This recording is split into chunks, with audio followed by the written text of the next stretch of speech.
Mark,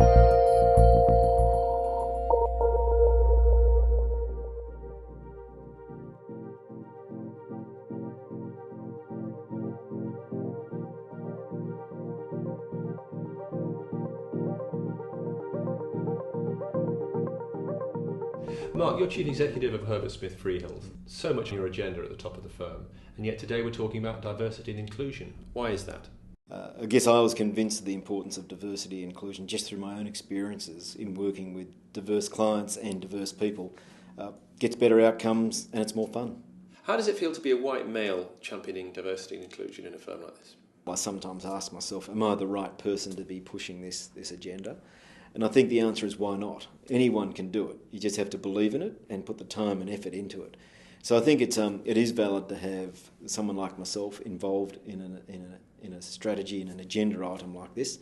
Of course, that doesn't mean that others can't do a better job or an equivalent job. I'm sure that's right. But there's no reason for this space to be left to those whom it's trying to progress. So you've spoken to clients recently on this subject. What did they say? We recently spoke to about 20 clients on the whole topic of diversity and inclusion. And it was really, really interesting because what we learned were two things. The first was that they very much value having diverse teams serving them. And they like that because it gives them access to a broader range of talent. So we need to match that, otherwise our competitors will.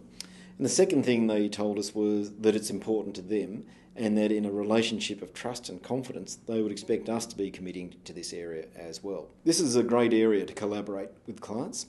And the reason for that is that the agendas are broadly overlapping. And there are great ways to collaborate in terms of the clients coming into our offices, talking about their own experiences, be they professional or personal. It's great to have those sorts of legends and that sort of witness given to our people. But there's also formal bodies where we collaborate with clients, things like the 30% Club in various cities and things like the Male Champions of Change, those sorts of organisations where we can stand shoulder to shoulder with clients to push this agenda. Who is learning from who, do you think, there in the area of diversity and inclusion? In diversity and inclusion, we do learn from our clients. I can think of two examples where a bank, an investment bank, a US investment bank, a very kind of masculine kind of meat-eating environment, is very, very good, pushes us very, very hard on things like flexible working, work allocation, all those things which enable a more diverse work environment. So that's been good. I can think of a construction company that came in and said, you didn't look like us when you came in to do the pitch. We don't want a particular type, people like me, white middle-aged males. We actually want some different people. And hearing that back is very, very confronting and very powerful. Tell me about recruitment, Mark. How do you make sure that you're accessible to the widest possible group of people? Yeah, we try and go the extra mile to both recruit a diverse range of people into the organisation and, importantly, to keep them. So within our diversity and inclusion program, we think of diversity in all its guises. Now, we can't do everything all the time, so we've had a primary focus on gender, multiculturalism and LGBT.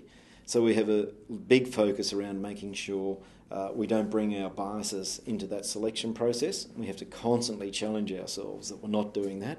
One little thing that I'm doing is I'm interviewing a whole range of female associates around the globe who've elected to stay with us. A lot of those very talented women have options. They have choices about where they want to work. And I think we've missed a trick in terms of always wanting to work out why people left, whereas in fact sometimes it's more important to work out why talent stays. HSF is a very international firm. We're across many, many different places in the world, and in fact then we're across even more places where we work. And that's a challenge for diversity. There is no one size fits all. Down the line, what does success look like? When can this issue really drop off the agenda? So for me, ultimate success is actually where we're just constantly improving how we're going in this area. It's not reaching 30% women partners in the partnership. It's actually having a level playing field. It's knowing that we're attractive to female candidates in all the markets that we operate in. So ultimate success is really around a culture that embraces diversity and inclusion and embraces trying to constantly improve it. Is it fair to say the firm has been on a journey in this area? The firm has definitely been on a journey around the whole diversity and inclusion agenda, and it's been interesting to watch it as it's unfolded. It's very much come together in recent years. different elements have been important in different parts of the firm.